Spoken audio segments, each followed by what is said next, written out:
Your forecast first from KARK4. Boy, it was a sunny and rather hot day after Labor Day across the state today. We had plenty of sunshine, just a few fair weather cumulus clouds, a clear sky this evening, all thanks to high pressure just off to our east. Now, we do have a cold front. Not a lot of moisture associated with it, but an area of low pressure in the northern Great Lakes and associated frontal boundary now moving into northern parts of Missouri. That's going to be our weather maker for Wednesday night and Thursday. And, of course, the weather makers in the tropics, well, you know one of them pretty well, Hurricane Dorian, and a new tropical storm, Tropical Storm Farallon.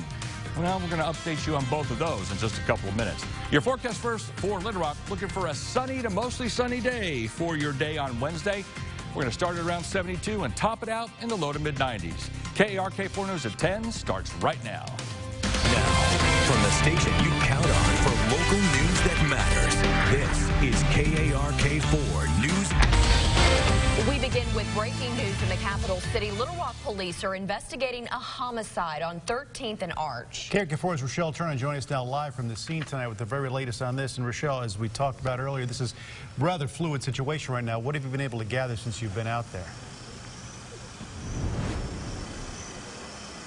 Well, Bob and Ashley, good evening to you. Right now, Little Rock Police not releasing any information. Just take a look right here. This is the scene at 13th and Arch. In the past 10 minutes, we've seen several investigators and detectives canvass off this area. They are... What are you doing? I say east now. You heard Rochelle describing the scene there. We can barely see Rochelle, but we're going to get more information from her coming up a little bit later in the newscast. But as we talked about this earlier, this is actually an investigation just getting underway. She mentioned information right now is sketchy at best, but we're going to have more and we'll bring it to you once we get it. That's right. Moving on now to the Supreme Court Justice Ruth Bader Ginsburg. She made a stop in the natural state tonight. That's right. Thousands of people packing Verizon Arena tonight for the Supreme Court Justice visit. Ruth Bader Ginsburg and President Bill Clinton held the lecture there this evening. That's right. KARK4's Mitch McCoy was there at the event in North Little Rock, and this was a historic night, Mitch. Yeah, you know, it's really interesting. A lot of people you could hear as they were leaving Verizon Arena tonight that they all were able to take part in living history and hear the stories and the memories from Justice Ginsburg's experience on the Supreme Court. 15,000 people filed into Verizon Arena tonight to hear from her and President Bill Clinton. The 86-year-old justice spoke about many things, including being the second female Associate Justice of the Supreme Court. Take a listen to two different moments tonight. She discussed her latest health scare, but first she shares her memories about receiving the phone call from President Bill Clinton on a Sunday night informing her she would be nominated to the nation's highest court. Take a listen. It was one of the happiest moments of my life. I was absolutely on cloud 9. And then the president said, and tomorrow morning we will have a little ceremony in the Rose Garden, and we'd like you to make a few remarks. I had to come down from the cloud, but I had promised the Clinton Library that I would be here, and I just was not going to.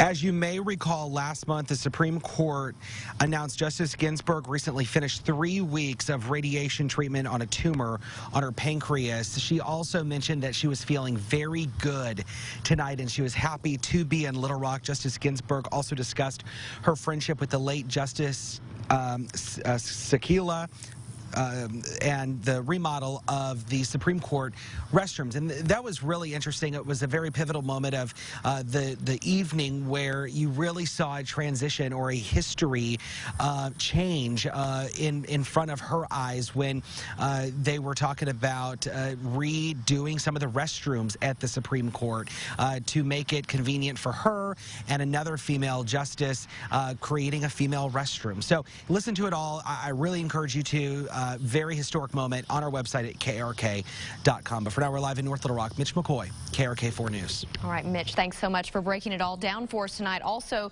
you'll remember earlier there were some traffic delays surrounding Verizon before and during her speech. At least one nearby street was completely shut down. You can see, though, right now that traffic is moving smoothly, though, as those 15 people try to get home tonight.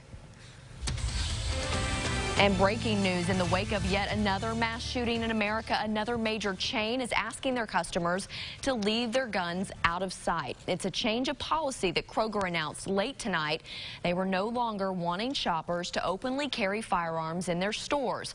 A Kroger spokeswoman tells us the chain previously had followed the local and state laws on the matter, and it has been debated a lot here in Arkansas. You'll remember a letter was sent by the governor of Arkansas to state police. This was in 2017, saying open carry of a firearm is not a violation of state gun laws, saying, quote, as long as there is no intent to use the weapon unlawfully. That announcement from Kroger comes just a few hours after the world's largest retailer announcing new limits on guns and ammo sales. It will no longer sell handguns in Alaska, the only state where it sells the guns. And handgun ammunition sales will also come to an end. NBC's Tom Costello has more on the decision and the NRA's reaction to it.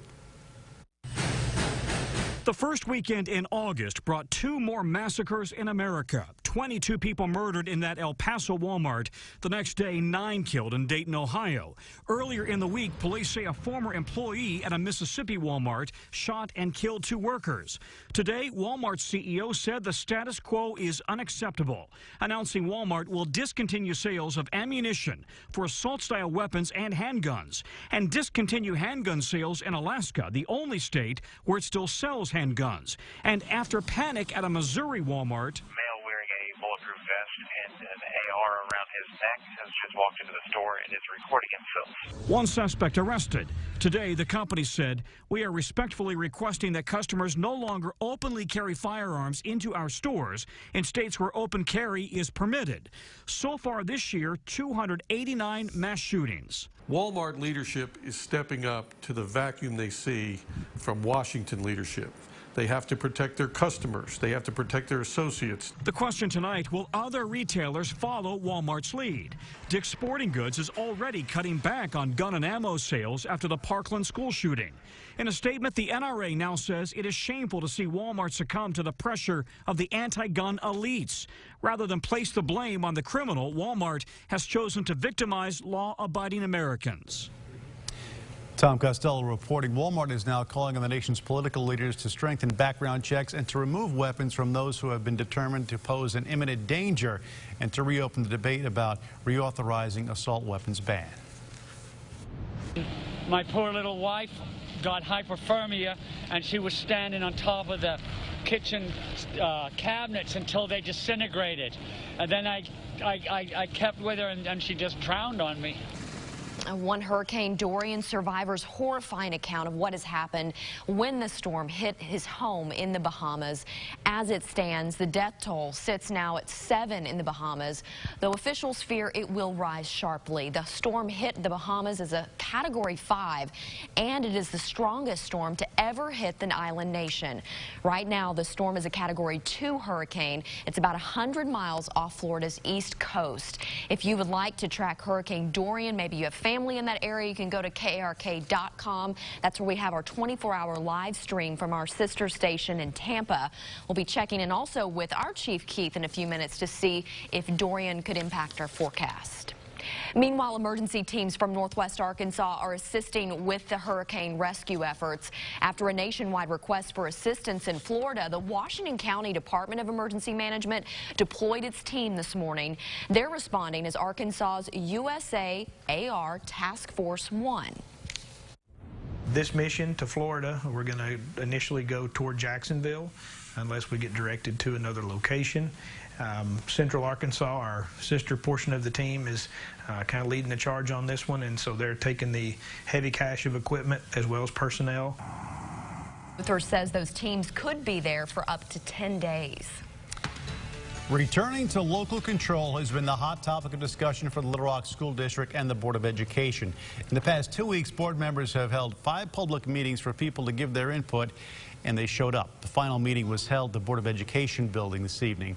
Education Commissioner Johnny Key was in attendance. The State Board of Education hosting teachers, parents, and social workers who all had the same goal of returning the district to local control. Many also spoke out about a lack of transparency from the board, failing schools, and the state's standardized testing system. While one parent explained why she feels nothing has changed in 5 years, another disagreed. And they're still trying to hold on to the district. And it's time that they give it back. You know, you had the shot. What will be different this time when they take over again? I would submit that the issue is not who is in control, but the methods that are being used. Some attendees also stressed schools should have the same standards as charters. Little Rock School District staff also had the chance to ask questions. No decision was made at tonight's meeting.